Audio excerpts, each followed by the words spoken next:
जर त्याच्या गुरुविषयी जर कोणी काही सांगितलं तर त्याचे कान पहिले भरतात, उंच होतात. खरंय, काय शिकाडा नाही देणेवाले.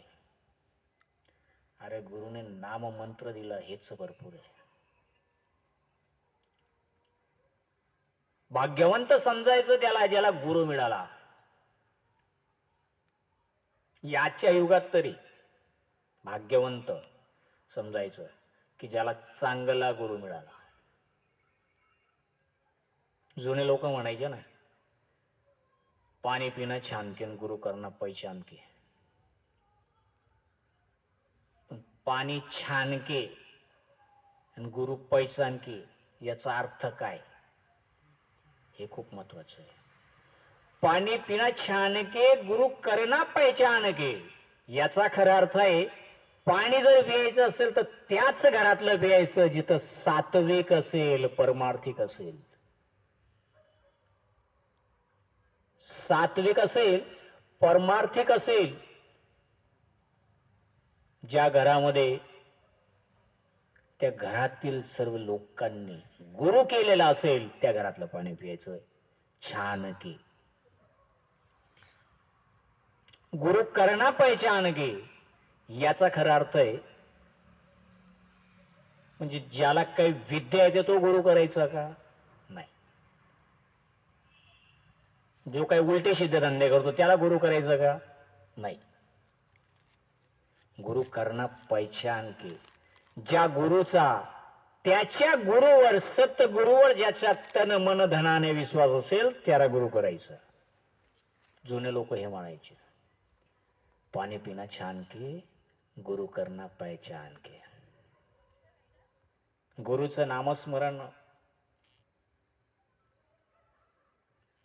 भस्मतून झोडी घेतलं, गुरुचं नाम सोडलं, परशस्त्र स्वाहा, विषय संपला. परशस्त्र सोडल्याबरोबर चंद्रचामुंडा पळायला लागतात. अष्टभैरव, वीरभैरव, भद्रभैरव आणि कालभैरव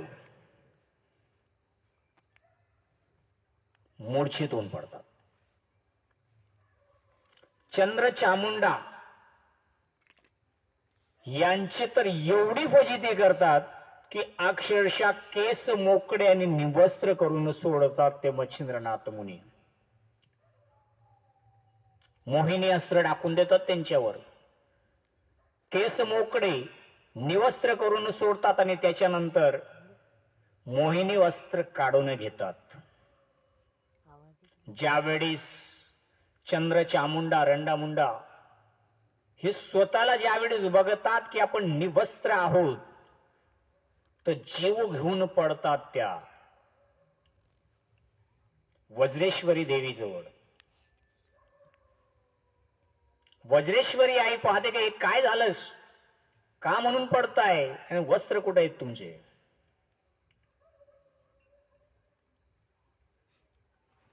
त्या चंद्रचामुंडा वज्रेश्वरी आईला, अंबेला सांगतात की आई बाहेर कोणी जोगी आलाय आणि तो जोगी त्याने भैरवांना देखील मूर्छित केलं आणि आमचे देखील वस्त्र त्याने हे करून टाकले. त्याचं म्हणायचं होतं की तुमचं दर्शन घ्यायचंय, मला भेटायचंय, आशीर्वाद घ्यायचाय, आम्ही त्याला येऊ देत नव्हतो म्हणून त्यांनी आमची अवस्था केली. वज्रेश्वरी आई हसते जोरजोराने, बाहेर येते, मच्छिंद्रनाथ मुनींच्या डोक्यावर हात अडवते, आशीर्वाद देते ती अंबे भवानी आई वज्रेश्वरी. आपल्या मंदिरात नेते. वज्रेश्वरी आई अंबेने मच्छिंद्रनाथ मुनींना आपल्या जवळ मांडीवर बसवते, डोक्यावरून हात फिरवते. आई सांगते की बाळा तुला हवं ते देते मी, पण त्याच्या आधी माझे भैरवांना तर उठव, मूर्छित झालेले आहेत ते, तू मूर्छित करून टाकलंस त्यांना, उठव त्यांना. खूप तुझं सामर्थ्य आणि खूपच तुझं गुरुचं सामर्थ्य आहे. या जगात कुठलीही शक्ती अशी नाही की जी तुमच्या पुढे टिकेल, तुमच्या गुरूंच्या पुढे टिकेल. वज्रेश्वरीचा तुला आशीर्वाद आहे. ज्या कार्यासाठी तू आलास, साबरी विद्येचे कवित्व जे रचणार आहेस तू, याचा जो एक मंत्र शिल्लक होता त्याचा देखील मी तुला आशीर्वाद वचन देते. तुला मी आशीर्वाद देते की तुझ्या या साबरी विद्येच्या कवित्व वचनाला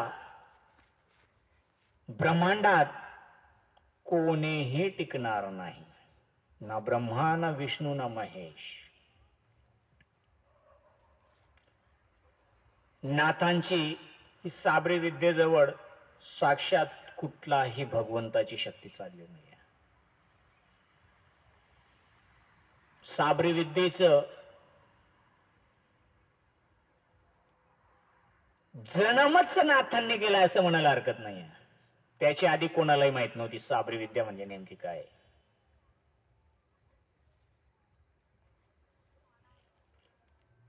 बरेचशे लोकांच्या डोक्यात ही पण ख्याती आहे साबरी म्हणजे आगोरी. बरोबर आहे, साबरी म्हणजेच अघोरी. परंतु साबरीचा खरा अर्थ दुसरा हा आहे की संजीवनी.